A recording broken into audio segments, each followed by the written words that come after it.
¿qué tal amigos? 5 de julio del 2022, bienvenidos a Noticias 7. Nosotros saludamos a nuestras compañeras, Carolina y Andrea. Lautaro tuvo el día libre. Andrea, muy buenos días. Cuéntanos, por favor, qué pasó con la audiencia en contra del dirigente indígena de la CONAIE, Leonidas Issa.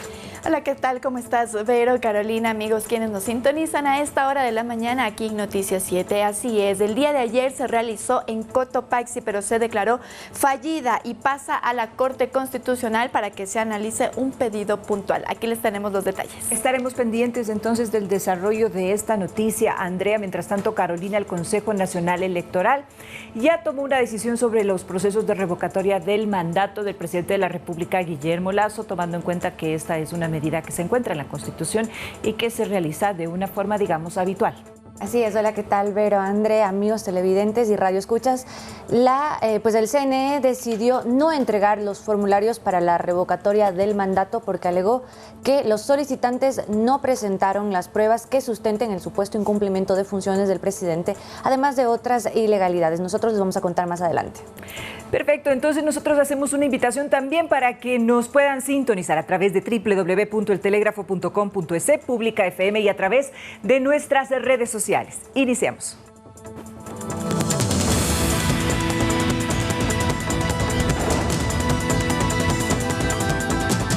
Se suspendió la audiencia de juicio en contra del presidente de la CONAIE, Leonidas Issa, por presunto delito de paralización de servicio público. Fiscalía tiene abierto 290 indagaciones por delitos cometidos durante las movilizaciones.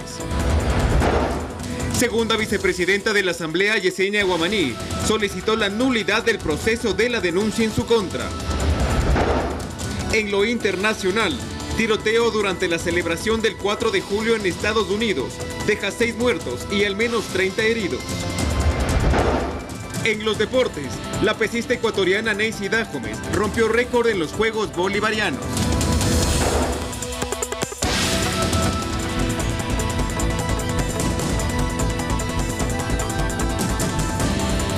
Iniciemos, amigos televidentes, con el desarrollo de la información. El proceso judicial en contra del líder indígena Leonidas Issa tendrá que esperar, pues las dos partes procesales solicitaron que se extienda el tiempo para recabar las pruebas. La audiencia de juicio no se instaló y se consideró fallida.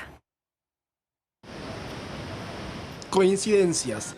Así se resume la audiencia de juicio no instalada por presunta suspensión de servicios públicos con la que se acusó al presidente de la CONAIE, Leonidas Issa. El abogado defensor Fernando Poveda explicó que ambas partes procesales solicitaron a la jueza un aplazamiento para la presentación de pruebas en este supuesto ilícito. La Fiscalía, como Procuraduría, Petroecuador y nosotros como defensa del señor ingeniero Issa, habíamos argumentado este aspecto. No solamente es una posición del procesado, fue una posición compartida y que la jueza aceptó. La Corte Constitucional tendrá un plazo de 45 días para pronunciarse, mientras las diligencias probatorias seguirán. De igual manera, la jueza hizo un cambio en las medidas cautelares hacia Issa. Tendrá que presentarse cada 15 días, cada viernes. El gobierno señaló al líder indígena como autor intelectual mediato por cometer un supuesto delito el 13 de junio, en medio del paro nacional. Y es que en su calidad de presidente de la CONAIE, convocó a movilizaciones que terminaron en algunos casos en actos vandálicos y violentos. Pese al proceso judicial, Issa aseguró que las mesas de diálogo continuarán. De buena fe que realmente se resuelve estos temas, realmente no tambaleará esta situación del acuerdo que se firmó la semana pasada. Además, la defensa de Leonidas Issa presentará un recurso para que haya un cambio en la jueza que está llevando a cabo esta diligencia, porque es la misma que actuó en la unidad de flagrancia cuando fue detenido por primera vez Leonidas Issa. Es lo que les comentamos aquí en La Tacunga, en el centro de la capital de la provincia de Cotopaxi, donde a mis espaldas también hubo una concentración de personas, de simpatizantes a favor de Leonidas Issa, quienes salieron con el líder indígena para caminar en una marcha que hasta el momento no ha tenido inconvenientes ni enfrentamientos con la policía. Lautaro Andrade, Noticias 7. Muy bien, a la jueza le tomó alrededor de 2 horas entre debate y análisis para resolver finalmente que se envíe a la Corte Constitucional esta consulta de si es o no constitucional que se haya tomado tan poco tiempo para resolver o evacuar, digamos, todos los medios de prueba solicitados por ambas partes. Lo que ayer mencionó también el abogado de Leonidas Issa es que hasta el momento, pues los sujetos procesales tenían pruebas que no habían podido ser evacuadas y era importante que sean anexadas para hacer una correcta defensa de sus teorías. Además, dijo que aproximadamente el 85% de sus pruebas no había sido pues despachados y que están solicitando por eso la asistencia también de una asistencia penal internacional para que puedan analizar todos los peritajes que tiene esta audiencia. Así que me parece que, como lo hemos oído también en la nota, se tendrá alrededor de 45 días para que la Corte Constitucional pueda pronunciarse respecto del tiempo que han tenido las dos partes para procesar estas pruebas. Pero además también la defensa de Leonidas Issa ha solicitado por su parte otra consulta a la Corte Constitucional y es el poder cambiar de magistrada que está a cargo de este caso. En este caso en particular es porque la jueza Bedón fue la que conoció este delito cuando Leonidas Issa fue detenido en flagrancia. Entonces ellos consideran que esto puede existir una contaminación probatoria, de acuerdo a las palabras de Carlos Poveda, abogado defensor de Leonidas Issa, y por ello adelantó que a pesar de que la jueza Bedón no consideró que esto tenga que ser consultado y que ella deba cambiar en este caso, ellos sí lo harán por su cuenta hacia la Corte Constitucional. Además, respecto a la asistencia penal, ellos argumentan que es necesario por dos aspectos particulares. Uno es que la policía es la que ha realizado las interceptaciones y los seguimientos y también realizó la aprehensión y las experticias en el caso, y que también la institución responde a un orden jerárquico del Ejecutivo y por eso consideran que es necesario la asistencia penal internacional en este caso en particular. Lo que se ha dicho también de parte del dirigente Leonidas Issa es que esperarán con mucha expectativa esta reunión que se tiene planificada, según lo ha dicho, para el día jueves. Aún no se conoce ni la hora ni tampoco pues el lugar en donde se llevará a cabo esta mesa de diálogos. Recordemos que uno de los pedidos o digamos uno de los acuerdos que se firmó en esta acta por la paz fue precisamente que siguieran las mesas en un plazo máximo de 90 días en donde, entre otras cosas, se va a hablar sobre la focalización de combustibles, de los precios de los combustibles. Así que están a la espera de que el jueves se concrete la primera de ellas. Y Leonidas Issa lo ha dicho, lo escuchamos en el reportaje, es que ellos esperan y tienen la expectativa de la buena fe por parte del gobierno para que no interfiera el proceso judicial que se lleva en contra de Leonidas Issa con las mesas de diálogo que son con los dirigentes de diferentes organizaciones indígenas, entre ellas la CONAIE, también la FEINE y la FENOCIN. Pero además también este caso que se lleva el proceso judicial se ha declarado reservado porque la jueza ha considerado que debe ser así debido a que se trata de un delito en contra del Estado. Ayer Leonidas Issa estuvo acompañado de un gran número de personas, pero solo había 17 sillas dentro de la sala en donde se lleva adelante esta diligencia judicial. Así que, como sabemos, esto tendrá 45 días de espera hasta que la Corte Constitucional se pronuncie sobre las solicitudes de consulta que se han hecho, tanto por la jueza Bedón como también por las que se harán por parte de la defensa de Leonidas Issa. Pero según las consideraciones y lo que acabamos de escuchar por parte del dirigente de la CONAIE, lo que sería interesante es que más bien la buena fe venga desde ese punto de las partes en la mesa de diálogos. Es decir, él anunció que espera que esta situación de su juicio no vaya a interceder con los diálogos que se están desarrollando. Recordemos que existe ya una propuesta para que durante 90 días se lleguen ya a los acuerdos finales en cuanto a las propuestas de la CONAIE y también las respuestas por parte del Ejecutivo. Estaremos pendientes entonces de cómo se van dando estas noticias y por supuesto les daremos a conocer, amigos, los detalles pertinentes. Ahora les contamos que la Fiscalía mantiene 290 indagaciones por distintos delitos cometidos en el contexto de las recientes movilizaciones. Un especialista en derecho penal observa que debe existir una sanción para los responsables de los desmanes. En aquellas instituciones que fueron atacadas durante las movilizaciones aún se observan los daños. Yo pensaría que deberían ellos pagar de alguna manera. Por decir, si no tienen los medios económicos, hacerlos trabajar en la ciudad o algún castigo, algún tipo de castigo, porque no vale que queden así nomás. Porque no pueden destruir la ciudad. Está un desastre todo esto. Según Fiscalía, en el contexto de las protestas se cometieron varios delitos entre los que figuran paralización de servicios públicos, robo, secuestro, asociación ilícita, intimidación, extorsión, homicidio, entre otros. El tema del sabotaje, destrucción de registros de lo que fue objeto de la Fiscalía General del Estado y grupos subversivos. La penalista Denise Dueñas recuerda que los daños causados terminarán pagando los contribuyentes y por lo cual se deberá sentar un precedente legal de sanción contra los responsables. No se puede tomar el nombre de un paro nacional o de una lucha de ciertos grupos como para causar todos los daños que causaron, sobre todo en la ciudad de Quito estas semanas.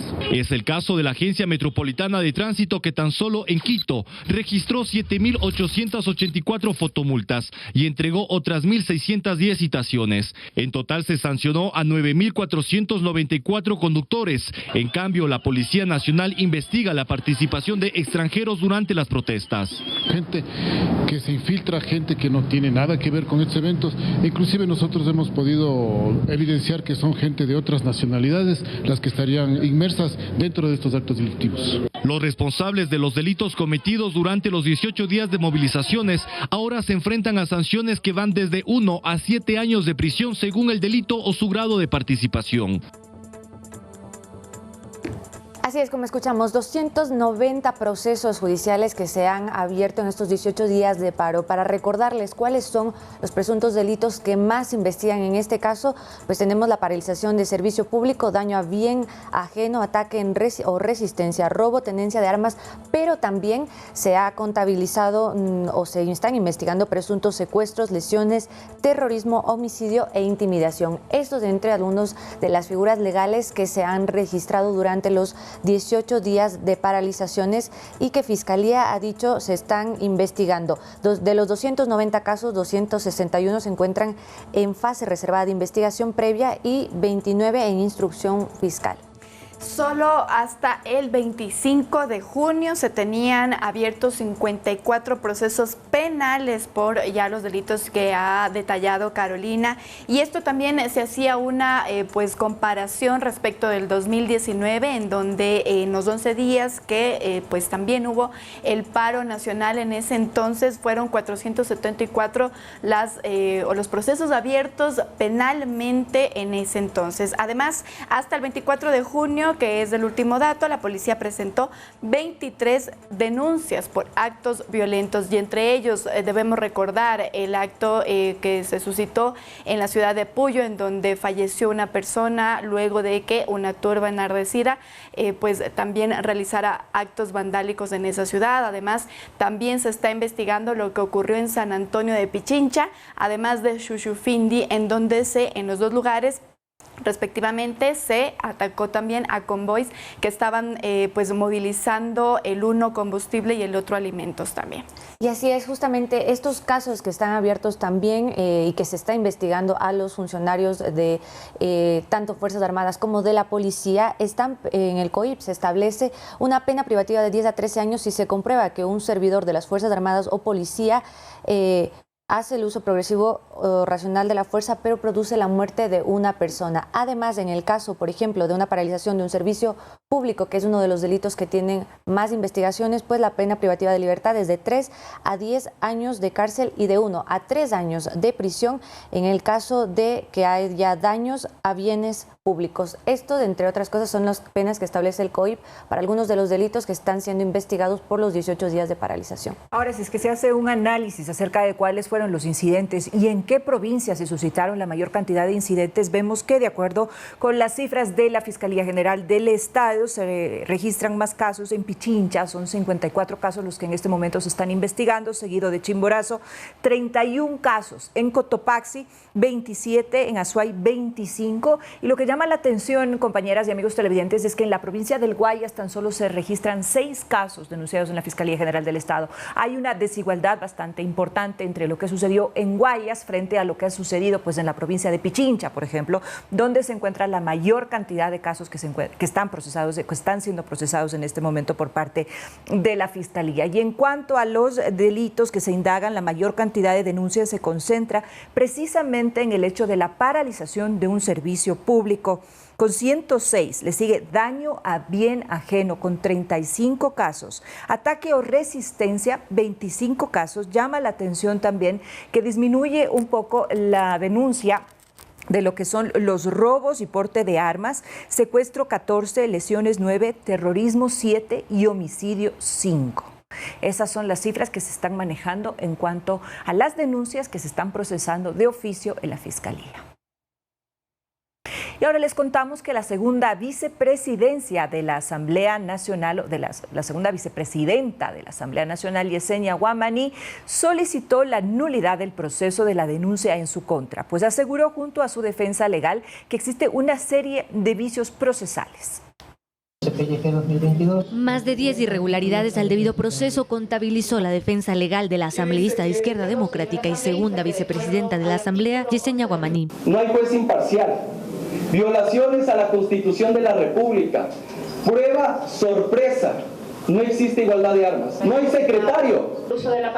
Así lo enumeró André Benavides frente a la comisión ad hoc que se reunió para receptar las pruebas de cargo y descargo en el proceso de destitución iniciado por la legisladora de UNES, Yajaira Urresta.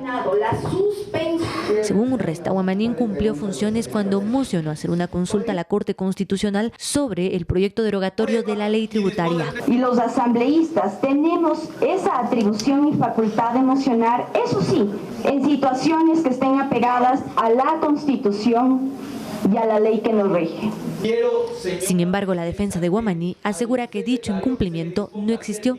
Acción de interpretación que sí está previsto en nuestro marco constitucional. Y con esto coinciden otros 5 legisladores que pidieron ser parte del proceso. Y la denuncia fue presentada solo por elevar una moción, carece de valor. Está más apurada en sacar a la segunda vicepresidenta, que qué sorpresa, hasta ahora no llenamos el espacio de la primera vicepresidencia, para que con 2 espacios vacíos se sienten en una mesa a negociar una nueva mayoría. Con estas pruebas presentadas, Guamaní y su defensa solicitaron el archivo de la denuncia. Esto se determinará en el informe no vinculante que aprobará la comisión en los próximos días. Carolina Basante, Noticias 7. Y está convocado para este sábado en la mañana la Comisión Pluripartidista ad hoc para conocer el informe sobre esta denuncia en contra de Yesenia Guamaní, en el que se determinará si es que recomiendan al Pleno o no la destitución de la segunda vicepresidenta de la Asamblea. Como escuchamos, ella ayer solicitó junto a su defensa la nulidad del proceso, alegando que existe una serie de irregularidades de acuerdo a lo que se contabilizó durante la comparecencia que hubo el día de ayer. Fueron más de 10 y le pidieron al defensor del pueblo, que había un delegado en la mesa de la comisión, que tome nota de cada una de estas irregularidades para que se pueda también considerar en esta instancia la defensa de la segunda vicepresidenta de la Asamblea. ¿Qué llamó la atención? Pues que ayer estuvo entre las partes que rindieron como prueba oral de lo que fue este proceso, la expresidenta de la Asamblea Nacional, Guadalupe Llori, que fue la persona que estuvo a cargo de la sesión en la cual se hizo la moción que justamente se presentó por parte de Yesenia Guamaní para consultar al CAL si era pertinente o no la reforma que se planteaba, este proyecto de reforma a la ley tributaria, que finalmente sí se dio, simplemente se retrasó un poco, pero justamente este retraso es lo que alega la asambleísta de UNES, Yajaira Urresta, que es un incumplimiento de funciones porque se dilató el proceso de calificación de un proyecto de ley. Haciendo un recuento de lo que ha sido pues en la Asamblea Nacional este proceso también para poder posiblemente destituir a la segunda vicepresidenta, como para que lo tengamos un poco más claro. En el CAL se elige, o digamos las autoridades de la Asamblea Nacional, hay el primer vicepresidente y la segunda vicepresidenta. El primer vicepresidente está vacante desde el pasado 31 de mayo, cuando recordemos Guadalupe Llori salió de ser presidenta de la Asamblea Nacional. Virgilio Saquicela, que era el primer vicepresidente, pasó a ocupar su lugar Ese puesto quedó vacante y ahora lo que se está queriendo es que la segunda vicepresidenta responda a esta denuncia por parte de la bancada de UNES. Como ha dicho Carolina, lo que están alegando ellos es que cuando Yesenia Guamaní votó a favor de esta moción para suspender que se tratara la derogatoria del proyecto de ley tributario,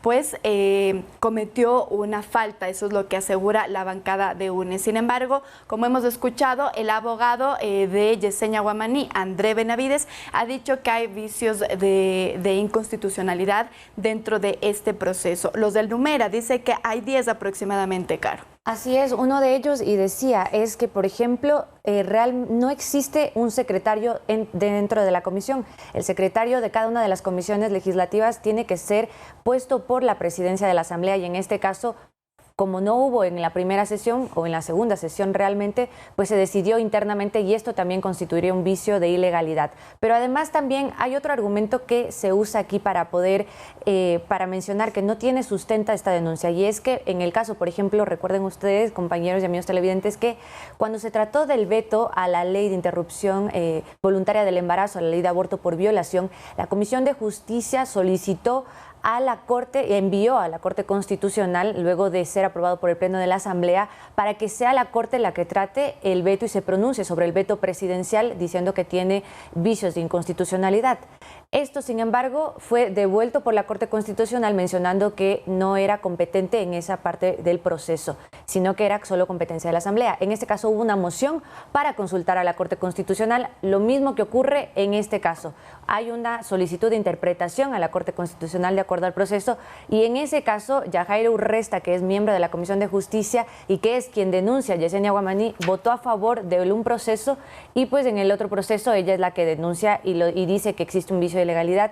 Este es uno de los argumentos que se ponen sobre la mesa para mencionar que no existe validez de este proceso, que solamente sería un intento de una movida política, lo ha dicho el oficialismo, lo ha dicho el jefe de bancada Juan Fernando Flores, porque se dice que se están negociando las dos vicepresidencias de la Asamblea. Por eso es que hasta el día de hoy, ya más de un mes de elegido Virgilio Saquicela como presidente, no se ha elegido a su reemplazo, y que eso sería uno de los elementos. Además, que ayer mencionó que una de las miembros de esta mesa de comisión ad hoc sería una de las postulantes para ser la segunda vicepresidenta, y que eso sería parte de la negociación.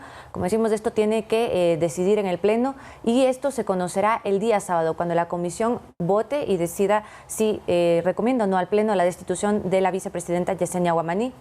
Estamos recordando un poco, ¿no?, lo que vivimos hace algunos meses con la destitución de la presidenta Guadalupe Llori, esta comisión ad hoc que en este momento está evaluando si es procedente o no la recomendación del CAL de la destitución de la segunda vicepresidenta. Estaremos entonces pendientes de qué es lo que sucede. Ella abiertamente dice que es una persecución política que está siendo manejada por UNES y por los disidentes de Pachacuti. Hay posiciones encontradas en el Parlamento, y estaremos entonces siguiendo de cerca cuál es el proceso en contra de Yesenia Guamaní. Ahora cambiamos de tema, amigos televidentes. El Consejo Nacional Electoral negó la entrega de formularios para el proceso de revocatoria del mandato del presidente de la República, Guillermo Lasso, argumentando que los solicitantes incumplieron con requisitos legales y no presentaron pruebas que sustenten el supuesto incumplimiento del plan de gobierno. La resolución del CNE se tomó con 4 votos a favor y 1 abstención durante la sesión realizada la noche del lunes 4 de junio. Además, el Pleno del Poder Electoral también rechazó la solicitud de formularios para la revocatoria de mandato del vicepresidente de la República, Alfredo Borrero. Andrea. Así es, esto por incumplir requisitos legales y por no presentar pruebas que sustenten que el presidente Guillermo Lasso ha incumplido con el plan de gobierno. Estas fueron pues el respaldo del Consejo Nacional Electoral para no presentar estos formularios, en donde la señora Ordóñez, que fue una de las que pues puso esta denuncia, o digamos este pedido para revocatoria del mandato, tenía pues el Consejo Nacional Electoral que entregar estos formularios para que se inicien la recolección de firmas. No lo ha hecho el día de ayer, ya lo hemos visto con 4 votos a favor de los consejeros del Consejo Nacional Electoral por estas 2 causales, Caro. Que también ha dicho el CNE es que, por ejemplo, el plan, de acuerdo a lo que de campaña que ha establecido el gobierno del presidente Guillermo Lasso, es para 4 años y entonces no se puede evaluar su cumplimiento en el primer año, no habría este sustento. Además, también hay 2 procesos de revocatoria del mandato que se establecen aquí. Uno, como bien lo ha dicho Andrés, de Kerly Carvajal Ordóñez, que se identifica como la representante de la Coordinadora Popular por la Revocatoria, y otro proceso que es en contra del presidente y del vicepresidente, que tampoco fue entregado a los formularios, lo está impulsando Ángel Tipantuña Vega, del colectivo Alianza de los Pueblos del Ecuador. El CNE ha dicho que ellos tampoco han podido entregar la documentación que certifique o que compruebe que existen efectivamente estas 2 colectivos sociales y que ellos son sus representantes. Esto también es un incumplimiento del procedimiento y por esto se ha tomado en cuenta para no entregar los formularios para continuar con el proceso de revocatoria del mandato. Nosotros hacemos una pausa, amigos televidentes, pero enseguida regresamos con más información para ustedes. No se vayan, esto es Noticias 7.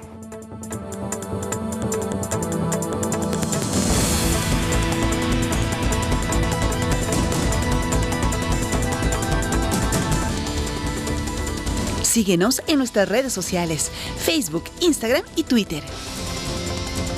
Somos retransmitidos por Pública FM Quito, Guayaquil y Cuenca, 105.3, Manta 88.1, Loja 90.5, Pública FM.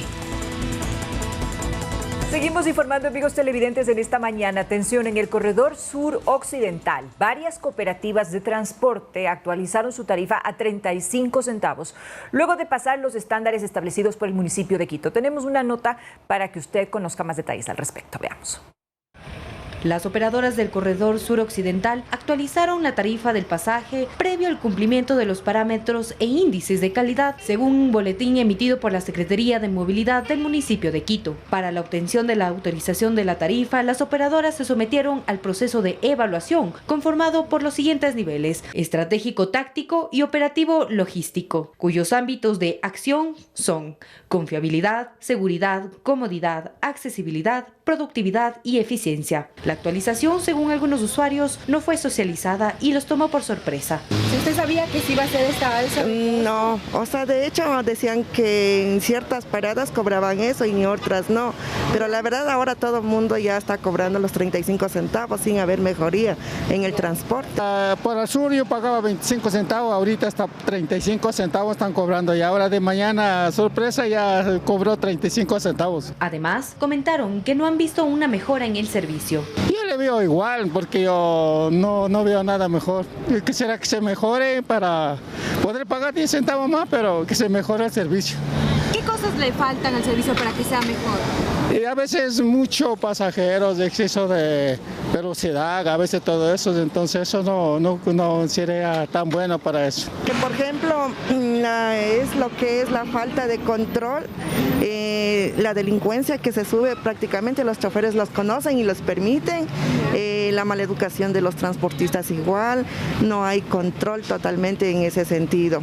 Según Marco Guerra, conductor de una unidad, cuenta que la cooperativa le solicitó realizar mejoras para cumplir con los pedidos del municipio. Cada uno de nosotros tener las unidades en perfectas condiciones como deben estar, poner las cámaras de seguridad, estar bien al día en todo, las unidades que estén al día matriculados, pasados revisión, corpaire, todo. Y explica que el alza es beneficiosa tanto para conductores como para usuarios. La nueva tarifa sí nos ha subido un poquito más sea para el combustible, sí nos está recompensando. En la capital, desde el 2020 se aprobó la ordenanza 017-2020, donde se autorizó el alza a la tarifa de 25 centavos a 35 centavos. Manuela Bedón, Noticias 7. Ustedes también, amigos, nos pueden comentar a través de nuestras plataformas cómo les parece este aumento a 35 centavos la tarifa para todas las operadoras que vayan por el corredor suroccidental. Lo que ha dicho la Secretaría de Movilidad es que se han visto algunos aspectos que las unidades han podido cumplir, entre ellas que se mantenga unas cámaras de vigilancia dentro de las unidades, además que haya protección al usuario, entre otras cosas. Dicen también que se cumpla la tabla operacional. ¿Qué quiere decir esto? Que lleguen a tiempo a las paradas o que hagan horarios de intervalo de inicio, cierre de operación, tiempos de viaje, hora pico, Oravalle, etcétera. Sin embargo, como hemos escuchado, hay aún un descontento de la ciudadanía por este aumento de 10 centavos del pasaje, pues aseguran que hay muchas unidades que aún para ellos no cumplen con los estándares de garantizar una buena movilidad en el suroccidente de la ciudad de Quito. Y es que justamente la ordenanza 017 que se aprobó para poder viabilizar este incremento de 10 centavos establece, entre otras cosas, los parámetros que ya mencionaba Andrea, aspectos como el confort de los usuarios, las infraestructuras del sistema, atención a grupos vulnerables y con discapacidad, y también el mantenimiento de las unidades, que en muchos casos nosotros vemos que esto aparentemente no se cumple, pero pese a eso sí se ha dado el visto bueno para este incremento de los 10 centavos por parte para los autobuses particulares, en este caso del corredor suroccidental. Vamos a ver enseguida cuál es la lista de las cooperativas aprobadas precisamente para este incremento de 10 centavos en el precio de transporte. Amigos televidentes, presten muchísima atención. Es la cooperativa, o son la cooperativa Guadalajara, Disutrán, Victoria, 6 de diciembre, Latinos, Mariscal Sucre, Termas Turis, Quitumbe, Empresa de Pasajeros Quito, Bellavista, Reino de Quito, Águila Dorada, Servia Agosto, Colectrans, Transalfa, San Cristóbal y Transporcel. Estas son las cooperativas de transporte que pues han realizado en este incremento a 35 centavos. Hay que recordar que las que has nombrado, Berito, no son solo de las operadoras del suroccidental, sino que desde que se emitió esta ordenanza se han ido paulatinamente aprobando que distintas operadoras pues puedan aumentar a 35 centavos de dólar el pasaje para los usuarios. Por ejemplo, recuerdo que una de las primeras fue la operadora de Guadalajara, que como ustedes sabrán, lleva la ruta de la 12 de octubre, sube por la Eloy Alfaro, llega casi hasta Solca, hasta Comité del Pueblo. Entonces, habrá que estar muy pendientes de cuáles son las operadoras que realmente tienen aprobado este aumento de 35 centavos del pasaje, y evidentemente habría que preguntarle a la autoridad qué hacer cuando uno se siente insatisfecho con el servicio que prestan, no solo estas operadoras que ya han subido pues su pasaje, sino con las que están aún con este proceso pendiente también. Que se haga el seguimiento al cumplimiento de las disposiciones por parte de las autoridades municipales para que precisamente cumplan también los señores transportistas con cada una de estas recomendaciones o exigencias, mejor dicho, de servicio a la comunidad. Entonces es importante que se haga una veeduría, un control, una asistencia técnica permanente para estar pendientes entonces si en definitiva los usuarios están recibiendo pues esta calidad de servicio. Ahora les contamos, amigos, que alrededor de 1.5 millones de estudiantes del régimen Sierra Amazonía tuvieron que priorizar aprendizajes durante el paso para culminar con sus pensums. Veamos de qué se trata. Durante los 18 días de paralizaciones, el Ministerio de Educación trató de mantener los planteles educativos abiertos y con presencialidad. Sin embargo, debido a los cierres de vías y las grandes concentraciones de manifestantes, pasaron a la virtualidad. El subsecretario de Educación durante el paro nos comentó que alrededor de 1.5 millones de estudiantes se vieron afectados. 1,5 millones de niños, estudiantes, fuera del sistema educativo en la presencialidad. De acuerdo con el cronograma del Ministerio de Educación, los planteles particulares terminaron el año lectivo el pasado viernes 1 de julio. Los públicos y municipales terminarán este 5 de julio. Luis Calle, secretario de Educación, Recreación y Deporte del Distrito Metropolitano de Quito, explica que la modificación del calendario escolar benefició que se pueda reorganizar el cronograma de actividades. Maestros diseñaron dentro de su planificación las pruebas, tomar las pruebas del segundo quimestre, que es de finalización del año, para que sea lo más cercano el visionar de las evaluaciones y rendimiento de cada uno de los estudiantes. Además, que la virtualización por la pandemia les permitió estar preparado para este tipo de eventualidades y por esto se realizó la priorización de aprendizajes. Paulatinamente fuimos concentrándonos en el asunto de los conocimientos y de los contenidos, como digo, priorizados, porque tampoco nos alcanzaba el tiempo. Entonces, cuando estuvimos en esa dinámica y todos activados, todos los actores de la comunidad educativa, al final viene este paro nacional.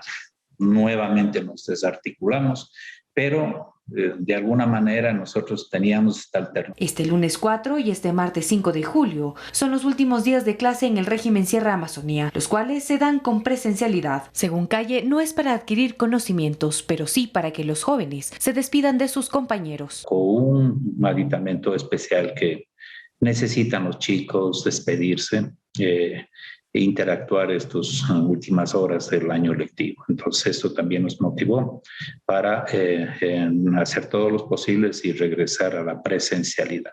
Sin embargo, en los sectores rurales, donde la conectividad es uno de los principales problemas, la realidad es otra. Solicitamos una entrevista con el Ministerio de Educación, los cuales nos informaron que el vocero se encuentra en territorio y por tanto no podían atender nuestro pedido. Manuela Bedón, Noticias 7. Desde el inicio de las paralizaciones había preocupación en el Ministerio de Educación por lo que podría significar esta para en la educación, sobre todo arrastrando también lo que se vino desde la pandemia. Recordemos que de acuerdo a los datos del Banco Mundial, los niveles de educación en Latinoamérica se redujeron alrededor de una estimación de 2 años. Aquí en Ecuador el Ministerio de Educación decía que es 1 año y medio lo que viene arrastrando el retraso en educación debido a la pandemia, y por eso es que se pedía que no se pueda limitar ni que se perjudique a los estudiantes tanto de niveles básicos como de secundaria para que puedan continuar con sus estudios. El Instituto Nacional de Evaluación Educativa, INEVAL, realizó un estudio y pues también este estudio arrojó algunos resultados que también preocupan a las autoridades, y es que, por ejemplo, 4º, 7º y 10º de básica aún mantienen puntajes muy bajos. Hicieron una comparación con los resultados de la evaluación de ser estudiante, en donde, por ejemplo, los promedios nacionales de 4º año estaban en 699 sobre 1000.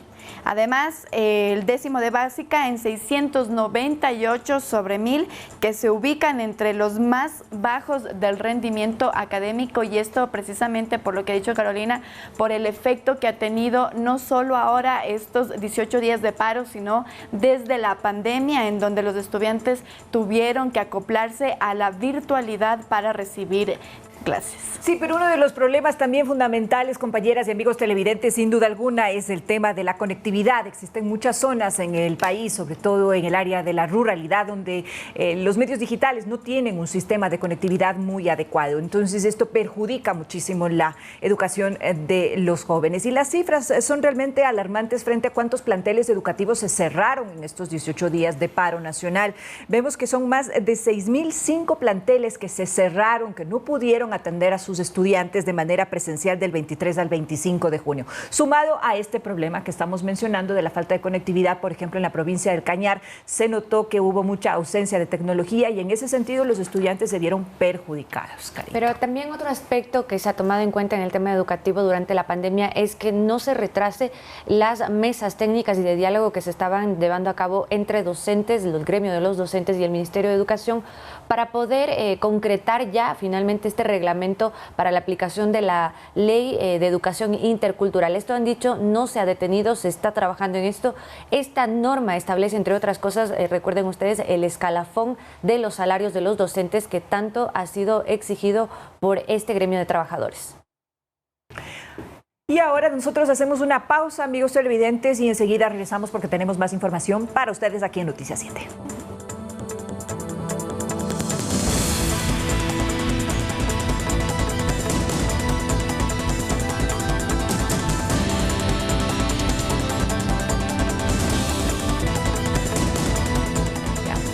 De esta manera nosotros les agradecemos, muchísimas gracias, amigos televidentes, por habernos acompañado en esta jornada. Les saludamos a nuestro compañero Lautaro Andrade, que le estamos extrañando, ¿no? Que ya venga mañana, sí. Que le extrañamos. Te queremos, Lautaro, sí, le extrañamos muchísimo, pero también recuerde que a las 19 horas estaremos en nuestra emisión estelar, así que les esperamos, amigos. Y también manténganse atentos a nuestras redes sociales, en el Telégrafo, las actualizaciones, y también en Facebook de Ecuador TV. Correcto, buenos días.